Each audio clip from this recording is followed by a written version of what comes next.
Hello दोस्तों, मेरा नाम है जितेंद्र शर्मा। इस वाले वीडियो में मैं आपको बताने वाला हूं कि इटली के शेंगेन टूरिस्ट वीज़ा का एप्लीकेशन प्रोसीजर क्या है, कौन कौन से डॉक्यूमेंट इस प्रोसेस में लगेंगे और उन्हें कैसे रेडी करना है, किन बातों का ध्यान रखना है जिससे कि कोई गलती ना हो। बाकी अगर आप मुझसे शेंगेन वीज़ा की अपनी फ़ाइल रेडी करवाना चाहते हैं तो करवा सकते हैं। मुझे कांटेक्ट कर लेना। मेरा फ़ोन नंबर मैं इस वीडियो के डिस्क्रिप्शन और पिन की गई पहली कमेंट में दे कर रखूँगा। मेरे थ्रू आते हैं बहुत ज़्यादा शेंगेन वीज़ास। उन्हें आप मेरे इस यूट्यूब चैनल के कम्युनिटी सेक्शन या मेरे इंस्टाग्राम पेज पर भी देख सकते हो। मेरा नाम जितेंद्र शर्मा है। Let's begin. देखिए, शेंगेन टूरिस्ट वीज़ा का एक बहुत इंपॉर्टेंट रूल ये है कि जिस कंट्री में आप सबसे ज़्यादा दिन बिता रहे हैं यूरोप की अपनी ट्रिप पे, उस कंट्री में आपको वीज़ा अप्लाई करना है। तो अगर आप इटली का शेंगेन टूरिस्ट वीज़ा अप्लाई कर रहे हैं तो इसका मतलब है कि आपकी ट्रिप में सबसे ज़्यादा दिन इटली के हिस्से में आ रहे हों compare to any other country. तो ये पहली इंपॉर्टेंट बात है। दूसरी बहुत इंपॉर्टेंट बात जो आपको ध्यान रखनी है वो ये कि इटली में ज्यूरिसडिक्शन इशू होता है, जो कि बाकी मैक्सिमम शेंगेन कंट्रीज़ में नहीं होता। इटली के लिए 4 ज्यूरिसडिक्शंस में बांट रखा है इंडिया के वीएफएस सेंटर्स को। एक दिल्ली का, एक बेंगलोर का, एक मुंबई का, एक कोलकाता का। तो आपको अपना एड्रेस देखना है। मान लीजिए आप दिल्ली के आसपास की स्टेट्स में रहते हैं या दिल्ली में रहते हैं, तो आपका जो अपॉइंटमेंट आपको बुक करना होगा वो दिल्ली ज्यूरिसडिक्शन में आएगा।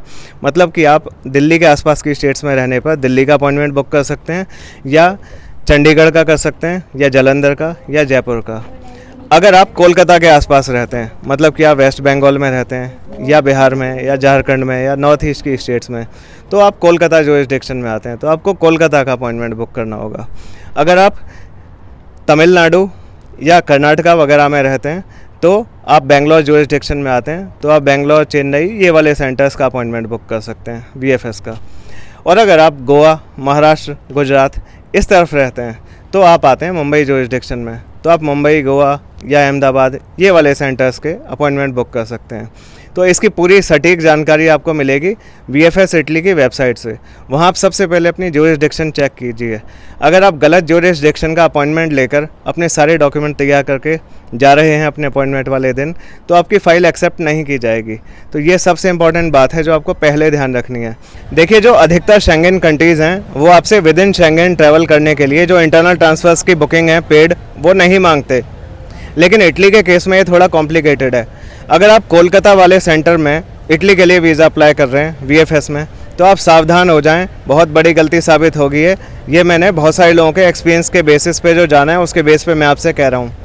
लोग वीएफएस कोलकाता में अपनी फ़ाइल सबमिट करने जाते हैं इटली के लिए, और वहाँ उनको एक बहुत ही गंदा वाला शौक दिया जाता है कि आपको जितना भी इंटरनल ट्रांसफ़र है वो सारी बुकिंग्स पेड लगानी हैं, और इंडिया से यूरोप जाने की और यूरोप से वापस आने की भी बुकिंग पेड लगानी है। और यहाँ तक कि अगर आप ये दिखा रहे हो आइटनरी में कि मैं दिल्ली से फ़्लाइट लूँगा, तो कोलकाता से दिल्ली जाने की और दिल्ली से कोलकाता आने की भी पेड फ़्लाइट लगानी होगी। भाई, शेंगेन वीज़ा में तो बिल्कुल भी गारंटी नहीं होती कि किसका वीज़ा आएगा और किसका नहीं आएगा, तो वो ऐसा कैसे कर सकते हैं। तो आप अगर कोलकाता ज्यूरिसडिक्शन में आते हैं, मतलब कि बिहार या झारखंड या वेस्ट बंगाल या नॉर्थ ईस्ट की जो बहुत सारी स्टेट्स हैं, उनमें आप पिछले 6 महीने से रह रहे हैं, तो मैं तो यही सजेस्ट करूंगा कि आप वीएफएस कोलकाता में बिल्कुल भी अप्लाई ना करें इटली के लिए। ख़ास तौर पे दिल्ली वाले सेंटर में, दिल्ली ज्यूरिसडिक्शन में बहुत सही है, वहाँ कोई इंटरनल ट्रांसफर्स नहीं मांगते, ना ही उनकी चेकलिस्ट में लिखा हुआ है। दिल्ली ज्यूरिसडिक्शन बहुत सही है। मुंबई या बेंगलोर ज्यूरिसडिक्शन में उनके मूड के ऊपर है, वो आपसे इंटरनल ट्रांसफर्स मांग भी सकते हैं और हो सकता है ना भी मांगें, तो आप इस बात का बहुत ध्यान रखें। वैसे जिस सिटी में मैं घूम रहा हूँ ये बुडापेस्ट है। बुडा अलग है, पेस्ट अलग है। तो ये वाला पूरा एरिया जिसमें मैंने वीडियो बनाया ये बुडा है। इसके बाद अगला काम जो आपको करना चाहिए वो है एक ट्रैवल प्लान बनाना। मैं ट्रैवल आइटनरी बनाने की नहीं कह रहा अभी, वो लेटर स्टेज पे बनानी है आपको। वो ट्रैवल आइटनरी एक बहुत ही डिटेल्ड डॉक्यूमेंट होता है। मैं अभी सिर्फ ट्रैवल प्लान बनाने को कह रहा हूँ। अपने मन में या किसी एक रफ पेज पे लिख लो। इस प्लान में आपको इस बात का ध्यान रखना है, एक तो ये कि सबसे ज़्यादा दिन आपके इटली के हिस्से में आ रहे हों compare to any other Schengen country. दूसरा, जिन जगहों को आप चुन रहे हों अपने आइटनरी में दिखाने के लिए कि मैं इन सिटीज़ में घूमने जाऊंगा, उन सारी जगहों की टूरिज़्म इम्पोर्टेंस होनी ज़रूरी है। तीसरा, जिस सीक्वेंस में आप घूमें वो एक लॉजिकल सीक्वेंस हो, एक लॉजिकल ऑर्डर में घूमना, जिगजैग मत घूमना जिससे कि आइटनरी फर्जी लगे। चौथा, किसी भी सिटी में ना तो बहुत ज़्यादा दिन देना कि 15 या 25 दिन दे दिए, करते हैं लोग ये गलती और वीज़ा रिफ्यूज़ करा लेते हैं। और ना ही ऐसा करना कि किसी भी जगह को बहुत ही कम दिन दे दिए कि हर रात को होटल बदले जा रहे हैं, एक एक रात हर जगह, ऐसा भी मत करना। तो इन बातों का आप ध्यान रखोगे तो आप एक ट्रैवल आइटनरी लेटर स्टेज पर बहुत ही अच्छे से लिख पाओगे। तो ट्रैवल प्लान बनाने के लिए ये पता होनी चाहिए कि कौन सी जगहों की टूरिज़्म इंपॉर्टेंस है। थोड़ी सी हेल्प मैं कर देता हूँ। मेरा सबसे ज़्यादा फेवरेट कंट्री है इटली। देखो, वेनिस बहुत सुंदर सिटी है, उसके पास में वेरोना है, लेक गार्डा है, फिर इधर ये बोलोनिया है या लेक कोमो है, मिलान, फ्लोरेंस, फिर टस्कनी रीजन में बहुत सारे खूबसूरत टाउन्स हैं जैसे कि मोंटेपुल्चियानो, मोंटेलचीनो, पिएंजा। फिर इधर आप आ जाइए उम्ब्रिया में, वहाँ असीसी है, स्पेलो है। फिर अमाल्फी कोस्ट बहुत अच्छा है, उसमें बहुत सारे छोटे छोटे टाउन्स हैं जैसे कि पोसिटानो, अमाल्फी, अटरानी, रवेलो, कैप्री। या पुलिया में आ जाइए, वहाँ भरमार है खूबसूरत वाइट वॉश्ड टाउन्स की जैसे कि लोकोरोटोंडो या बेसिलिकाटा रीजन में मटेरा। फिर पुलिया में बाकी जगह जैसे पोलियानो अमारे, ओस्टुनी या लीचे और ये पेस्कीची या वियस्ते, बहुत सारी सुंदर जगह हैं। फिर कैपिटल सिटी रोम तो है ही, और बहुत सारी अच्छी अच्छी जगह हैं। इन सारी जगहों में से आपके पसंद की जो भी जगह हो इटली की वो दिखाइए। और ऐसा कुछ नहीं कि खाली इटली का ही दिखाना है, चाहो तो इटली के साथ दूसरे कोई जो कंट्री हैं उन्हें भी क्लब कर दो, पर ऐसा मत करना कि ऑल ओवर यूरोप की ट्रिप दिखा दो। एक नेचुरल सीक्वेंस देखनी बहुत ज़रूरी है। देखो, मैं कई सालों से यूरोप के टूरिज़्म पे रिसर्च कर रहा हूँ। मेरे थ्रू जो इतने ज़्यादा शेंगन वीज़ा आते हैं उसकी सबसे बड़ी वजह जो है वो ट्रैवल आइटनरी ही है। जो मेरी रिसर्च है उसकी मदद से जो मैं ट्रैवल आइटनरी बनाता हूँ वो बहुत ही लाजवाब बनती है, इसीलिए इतने वीज़ा आते हैं। आपको भी अगर मेरे से फ़ाइल तैयार करानी हो मेरे को बता देना। इसके बाद आते हैं बुकिंग्स पे। सबसे पहले होटल बुक कराने हैं। होटल बुकिंग्स का प्रीपेड होना बिल्कुल भी ज़रूरी नहीं है। आप चाहें तो confirmed but not paid booking लगाइए, और उसके लिए बहुत सारी ऐप्स हैं जैसे booking.com, अगोडा या ऐसी कोई भी ऐप जिससे कन्फर्म्ड बुकिंग हो लेकिन वो पेड नहीं हो तो कोई दिक्कत नहीं है, उन पे वीज़ा आते हैं। आपको उसका प्रिंट आउट अपनी वीज़ा एप्लीकेशन फ़ाइल में लगाना है। इसके बाद बात आती है फ़्लाइट बुकिंग की। आप चाहें तो प्रीपेड फ़्लाइट बुकिंग भी करा सकते हैं पेड। उससे ये फ़ायदा होगा कि आपकी फ़्लाइट क्योंकि आप टाइम से बहुत पहले करा ली होगी तो थोड़ी सस्ते में पड़ जाएगी, पर मैं इसकी सलाह नहीं दूंगा क्योंकि देखिए वीज़ा एप्लीकेशन में, शेंगन में वैसे ही बड़ा रिस्क होता है वीज़ा आए ना आए। अगर आपका वीज़ा नहीं आया तो क्योंकि एयरलाइन सारा रिफ़ंड नहीं करती, बहुत सारे पैसे काट लेती हैं, तो रिस्क आपका काफ़ी बढ़ जाता है फाइनेंशियल। तो मेरी सलाह है कि आप डमी फ़्लाइट बुक कराइए। मैंने इतने सारे वीज़ा सक्सेसफुल करा दिए हैं डमी फ़्लाइट से, इसलिए मैं इस बात को जानता हूँ कि डमी फ़्लाइट से वीज़ा आते हैं। बहुत सारी वेबसाइट्स हैं, आप उनसे अपनी डमी फ़्लाइट बुक करा लीजिए। आपको दो बातों का ध्यान रखना है। एक तो ये कि जो डमी फ़्लाइट है वो कुछ ही दिन तक वैलिड रहती है, तो बहुत दिन पहले डमी फ़्लाइट बुक करा के मत बैठ जाना, बल्कि अपने अपॉइंटमेंट की डेट से करीब 2-3 दिन पहले ही आप डमी फ़्लाइट बुक कराना।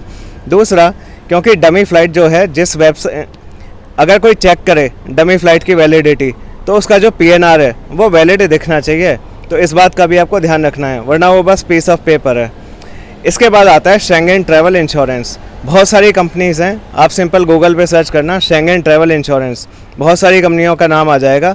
जो भी कंपनी आपको समझ में आए आप उस कंपनी का इंश्योरेंस करा लीजिए। मिनिमम सम इंश्योर्ड होना चाहिए $50,000 या 30,000 यूरो पर पर्सन। और इसके बाद आता है visa application form. Offline application form है इटली का, अलग अलग ज्यूरिसडिक्शन का फॉर्म अलग अलग है। कोलकाता साइड निकालेंगे तो फॉर्म अलग तरह का है, दिल्ली साइड अलग, मुंबई साइड अलग। तो जिस ज्यूरिसडिक्शन में भी आपका ये VFS सेंटर है उसका फॉर्म डाउनलोड करके आपको सारे पॉइंट बहुत ध्यान से भरने हैं। 32 के आसपास पॉइंट हैं, बहुत ध्यान से भरना, कोई भी गलती नहीं होनी चाहिए। इसके बाद अगला जो बहुत इंपॉर्टेंट डॉक्यूमेंट आपको रेडी करना है वो है ट्रैवल आइटनरी।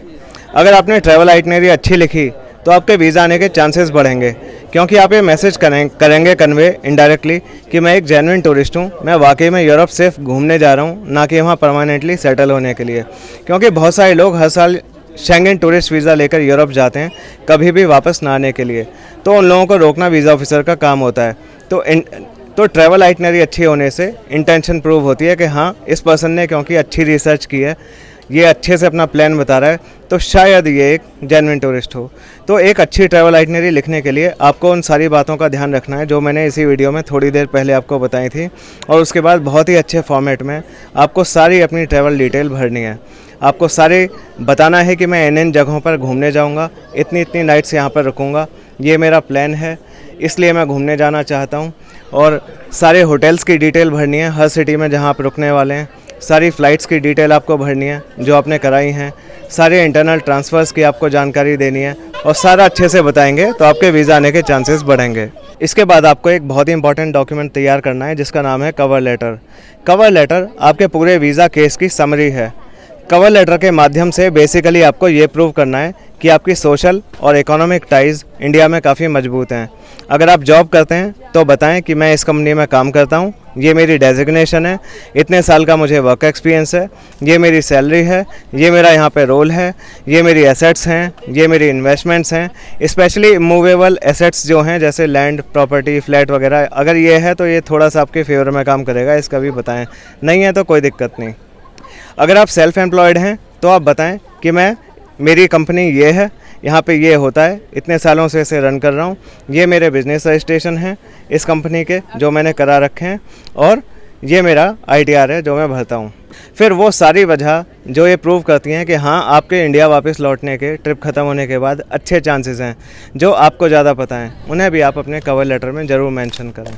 इसके बाद बात करते हैं आपके काम से रिलेटेड डॉक्यूमेंट्स की। अगर आप जॉब करते हैं तो आपको जॉब से NOC लेना होगा, आपकी सारी छुट्टियां अप्रूव्ड होनी चाहिए प्रॉपर फॉर्मेट में। आपको लास्ट के 3 महीने की सैलरी स्लिप भी लेनी होगी, और जो आपने जॉब ज्वाइन की होगी ना जिस टाइम, तो आपको एक अपॉइंटमेंट लेटर दिया होगा, उस अपॉइंटमेंट लेटर की एक फ़ोटोकॉपी भी आपको लगानी है। दूसरी तरफ अगर आप सेल्फ़ एम्प्लॉयड हैं तो आपको अपने बिज़नेस का जो रजिस्ट्रेशन है उसकी कॉपी लगानी होगी। कोई सा भी बिज़नेस रजिस्ट्रेशन चलेगा, चाहे GST हो, MSME उद्यम हो, गुमस्ता, ट्रेड लाइसेंस, शॉप एक्ट, कोई सा भी।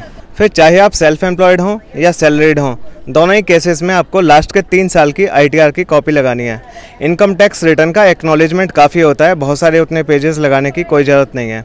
और आपको लास्ट के 6 महीने की बैंक स्टेटमेंट लगानी है, लेटेस्ट होनी चाहिए, और उसके हर पेज पर बैंक की स्टैंप और सिग्नेचर का होना ज़रूरी है। इसके बाद आप अपनी पासपोर्ट साइज़ फ़ोटोज़ कराएँ। 3.5 × 4.5 centimetre dimension, white background, 80% area में फेस होना चाहिए। फिर आपका जो पासपोर्ट है वो ओरिजिनल में जमा होगा, क्योंकि उसी पर वीज़ा लग के आता है। अगर पास्ट में किसी अच्छे डेवलप्ड कंट्री का वीज़ा आपको मिला हुआ है तो आप उसकी भी फ़ोटोकॉपी लगाएं, अच्छा रहता है। फिर पासपोर्ट का जो पहला और आखिरी पेज है उसकी फ़ोटोकॉपी आपको लगानी है। अगर आप मैरिड हैं तो मैरिज सर्टिफिकेट की कॉपी लगाएं। अगर आपके बच्चे हैं तो बर्थ सर्टिफिकेट की कॉपी भी लगाएं उनकी, चाहे वो आपके साथ जा रहे हों या ना जा रहे हों।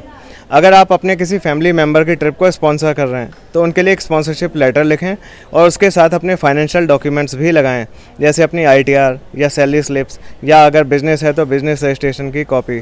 और ये सारे documents along with original passport लेकर आपको अपने अपॉइंटमेंट वाले दिन जो आपने अपॉइंटमेंट बुक किया था उस सिटी में, उस डेट और टाइम को उस एड्रेस पर जाकर VFS में जमा करना है। और कुछ दिनों बाद VFS आपके पासपोर्ट को आपके घर पे भेज देगा वीज़ा एप्लीकेशन के रिज़ल्ट के साथ। उम्मीद है कि आपको पूरी प्रोसेस क्लियर हो गई होगी। अगर आपको फिर भी मुझसे फाइल रेडी अपनी करानी हो तो आप करवा सकते हैं। मेरा काफ़ी ब्रिलियंट सक्सेस रेट है शेंगेन वीज़ा एप्लीकेशन के केसेस में। आप मेरे YouTube चैनल के कम्युनिटी सेक्शन में जाकर या Instagram के पेज पर जाकर देखना कि मेरे थ्रू कितने वीज़ा आते हैं। अगर आप मुझसे करवाना चाहते हैं अपनी फ़ाइल रेडी तो मुझे कॉल कर लेना।